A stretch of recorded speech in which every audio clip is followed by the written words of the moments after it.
L'édito politique sur Europe 1 avec Le Figaro. Bonjour Vincent Trémollet de Villers. Bonjour Dimitri, bonjour Anissa, bonjour à tous. Vincent. Rien à voir avec Wilfried de Villers, Non, aucun voilà. lien. Samedi, Vincent, des milliers de personnes étaient réunies à Saint-Denis pour une manifestation contre le racisme. Alors que nous révèle selon vous ce rassemblement ? Que c'était moins un rassemblement contre le racisme que le premier meeting de campagne de Jean-Luc Mélenchon.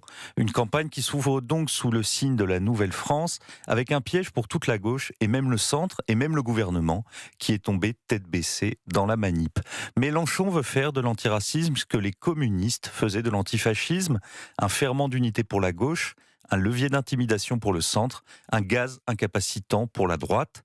Il sait que l'antiracisme est la matrice morale de la sphère politique et de la sphère médiatique depuis le début des années 80.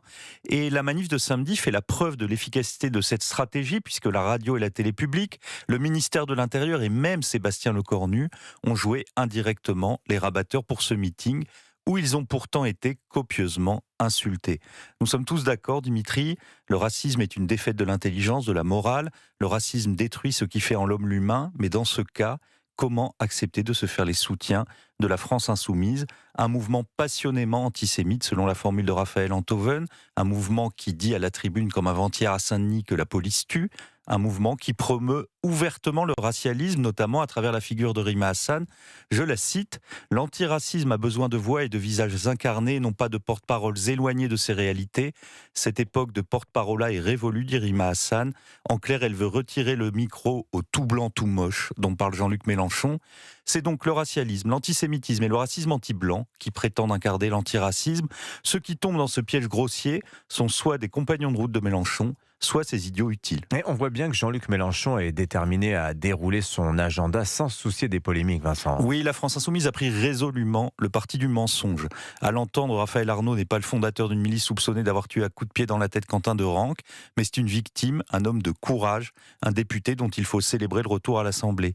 De la même façon, quand Rima Hassan se rend au commissariat avec de la drogue dans son sac, ce n'est pas de la drogue, et puis de toute façon, si c'est de la drogue, c'est de la faute du vendeur, et puis de toute façon, c'est la police qui a ouvert son sac. Il s'agirait même, selon le député Paul Vanier, que je cite, d'informations transmises contre rémunération par des magistrats et des policiers d'extrême droite, un grand complot, en d'autres termes. Mathilde Panot, de son côté, discrédite par avance le résultat des élections, mais elle assure qu'elle est toujours démocrate. Pour ces gens, la vérité est bonne à jeter aux encombrants. Vous voulez dire, Vincent, que la Nouvelle-France, c'est aussi la post-vérité ? À côté des divagations des insoumis, Trump donnerait presque l'impression de se soucier qu'il y ait une adéquation entre les mots et les choses. Non, LFI défend une surréalité hallucinogène où la France insoumise voit des nazis et des fascistes dans tout ce qui n'est pas elle. L'État, la police, les médias, le Mossad, Vincent Bolloré, Bruno Retailleau, la bête du Gévaudan, l'œil de Sauron, tout le monde conspire contre la seule force politique irréprochable, celle de la Nouvelle-France. Le malheur, c'est que par le triple effet de l'intimidation, de l'éloquence et d'une connivence idéologique, la rhétorique mensongère de Jean-Luc Mélenchon s'étend très au-delà des frontières de son mouvement. Et ça, le patron des Insoumis l'a compris.